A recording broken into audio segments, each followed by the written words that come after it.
गोस्वामी जी स्वामी कार्तिकेय को पुरुषार्थ कहते हैं। ये पुरुषार्थ है।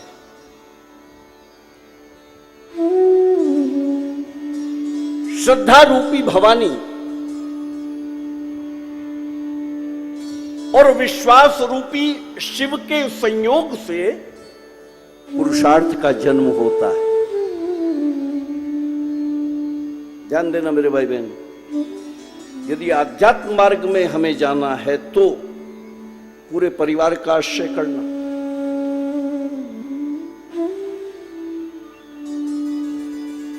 श्रद्धा का आश्रय करना, विश्वास का करना। जीवन में श्रद्धा हो, विश्वास हो, लेकिन पुरुषार्थ भी चाहिए। हम पुरुषार्थी हैं और पुरुषार्थ श्रद्धा विश्वास का एक ही पुत्र नहीं है। पुरुषार्थ का एक छोटा भाई भी है जिसका नाम है विवेक,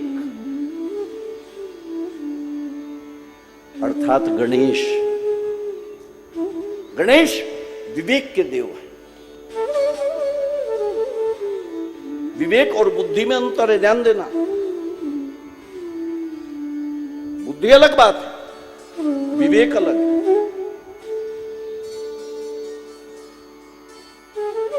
लोग बुद्धि को विवेक मानते हैं, बुद्धि विवेक नहीं है, विवेक अलग है।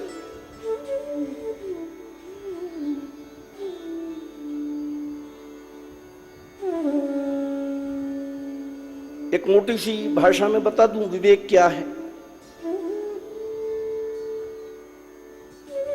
मैं अंग्रेजी नहीं जानता, लेकिन विवेक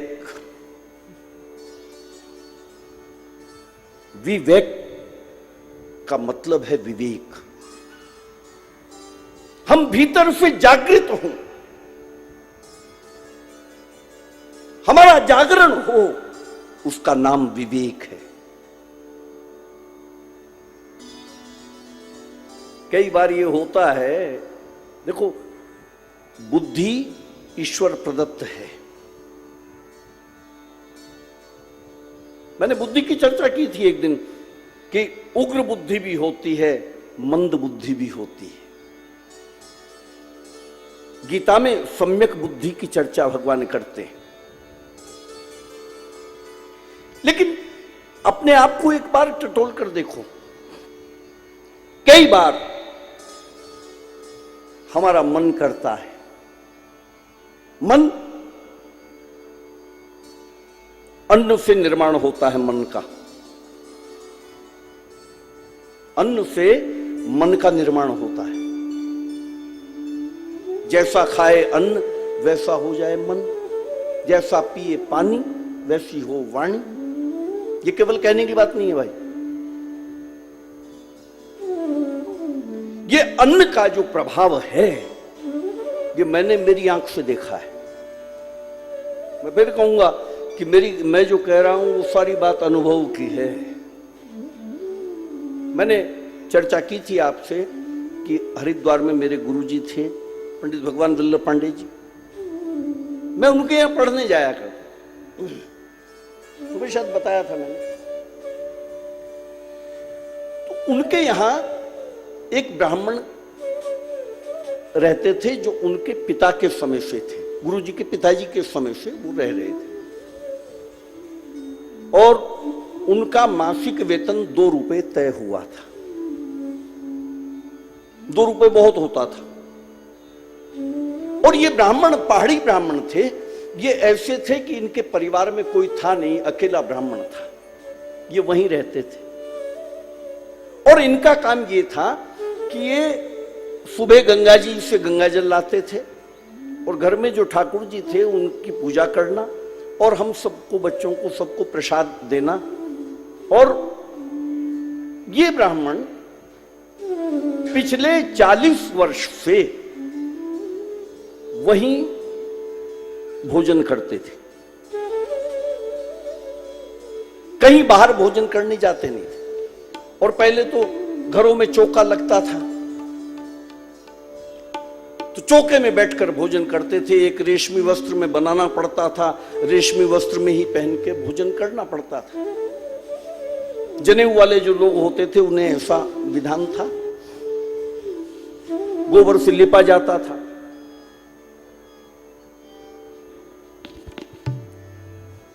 तो हुआ ये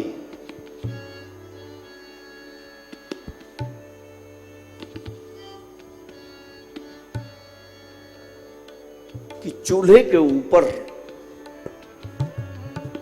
2 सोने के कंगन रखे हुए थे।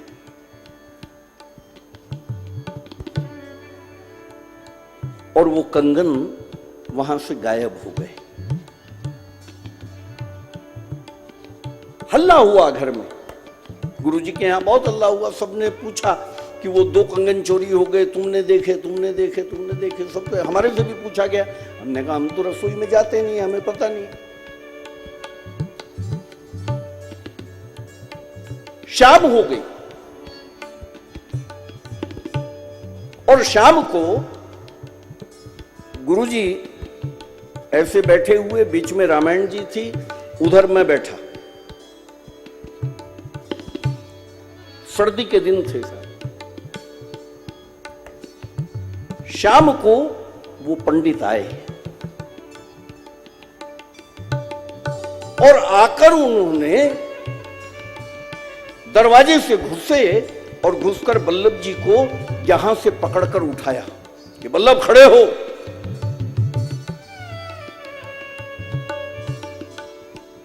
वो बड़े चिड़चिड़े स्वभाव का ब्राह्मण था।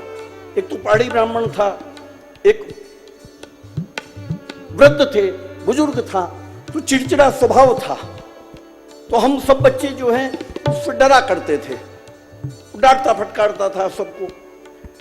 उसने बल्लभ जी को यहां से पकड़कर उठाया कि बल्लभ यहां बाहर आओ। आंगन में लेके गया, तो मैं भी गया साथ। और हमारे सामने ये सब पहला वाकया ऐसा हो रहा था कि बल्लभ जी को कोई ऐसे पकड़ के खड़ा करे। और उसने पूछा गुरुजी से कि बल्लभ ये बताओ कि आज जो घर में अन्न बना है वो अन्न कहां से आया, जो भोजन बना वो कहां से आया अन्न। गुरुजी ने हाथ जोड़कर कहा कि महाराज, हमारे यहां कथा में चढ़ा हुआ जो अन्न आता है वो तो हम बांट देते। कनखल में आज भी लाला रामनाथ की दुकान है और वो जीवित हैं अभी। कोई पूछना चाहे तो जाकर पूछ सकता है साहब। बल्लभ जी के यहां का पूरा राशन लाला रामनाथ की दुकान से आता था। कहा कि वही जो हमारा महीने का राशन आता है उसमें से ही भोजन बना।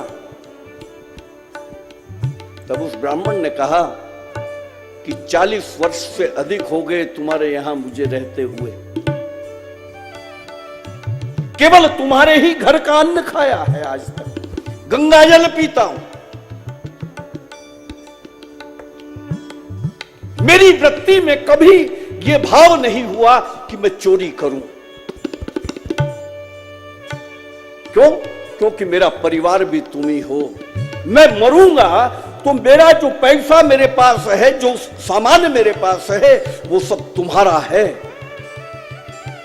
और कभी ऐसा हो जाए कि तुम सबको मृत्यु आ जाए तो ये घर मेरा है। उस ब्राह्मण ने ही कहा, और केवल यही काम है मुझे। और सच में ऐसा था कि वो 2 रुपए महीना भी गुरुजी के पास जमा होते थे, उसका कोई खर्च नहीं था। बल्लभ जी हाथ जोड़कर खड़े हुए उसके सामने।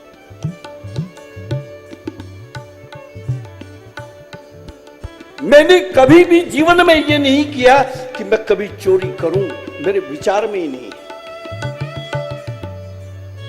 लेकिन आज मेरी बुद्धि ऐसी क्यों हुई कि मैंने चूल्हे पर रखे हुए 2 कंगन चोरी किए। और सच बताऊं, मैं तो छोटा था, वो ब्राह्मण बहुत चिड़चिड़े थे, बहुत डांटते फटकारते थे। मेरे दिमाग में आ रहा था मैं चोरी तो कर ली, बाजार में घूमता रहा होगा, बेच नहीं पाया, इसलिए वापस आके अपने ही माथे आया। मैं ऐसा सोचता खड़ा हूं, और मुझे ऐसा लगता था कि गुरुजी अभी से बस निकाल देंगे। वल्लभ जी ने परिवार के सब लोगों को बुलाया साथ। रसोई में तुम गए थे? बोले नहीं मैं नहीं गया। पत्नी को बुलाया, साध्वी आज भोजन किसने बनाया? उसने कहा मैं नहीं बनाया महाराज। एक रेशमी साड़ी पहनकर स्नान करके वो वहां घुसती थी और भोजन बनाने के बाद ही बाहर निकलती थी, करा देने के बाद। ऐसा नियम था। सबसे पूछा गया, किसी ने नहीं बताया। गुरुजी के बेटे की शादी हुई थी, नई बहू से पूछा गया, सबसे अंत। वल्लभ जी ने पूछा कि बेटा आज हमारे यहां ऐसा हो गया, ऐसा किस कारण हुआ हमें पता नहीं है। हम सब बहुत दुखी हैं, परेशान हैं, तुम बता सकती हो? तो उस नई बहू ने स्वीकार किया साहब। उसने कहा मां मुझे रसोई में जाना नहीं था,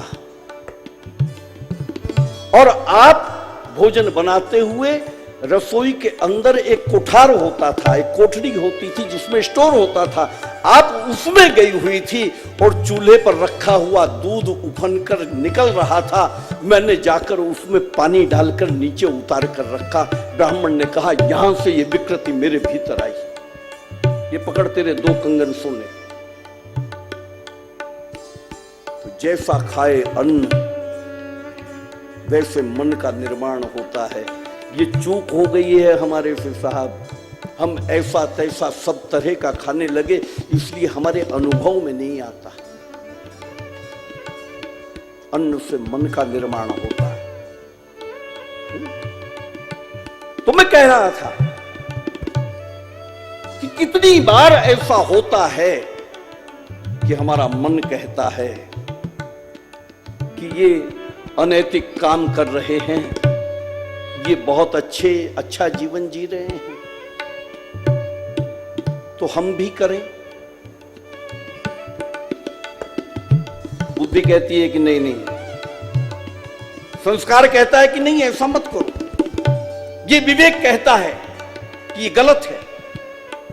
अपने आप को टटोलना, क्या हमारे भीतर ये द्वंद्व नहीं होता?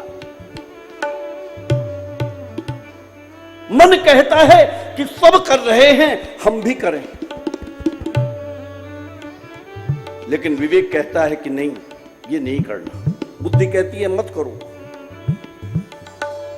बुद्धि रोकने की चेष्टा करती है। अब मन यदि प्रभावी है, मन यदि आपका पावरफुल है, तो मन बुद्धि के ऊपर आ जाता है, और जब मन बुद्धि के ऊपर आता है तब बुद्धि मन के अधीन हो जाती है। तब बुद्धि कहती है कि अच्छा यदि करना है ना तो ऐसे छिप कर लो, चोरी से कर लो। बुद्धि रास्ता दे देती है। हम गलत काम करते हैं, उसमें बुद्धि हमारा साथ देने लगती है साथ, लेकिन अंदर एक विवेक है जो कहता रहता है कि कर तो लिया है लेकिन है गलत, उसका नाम विवेक, वो गणेश।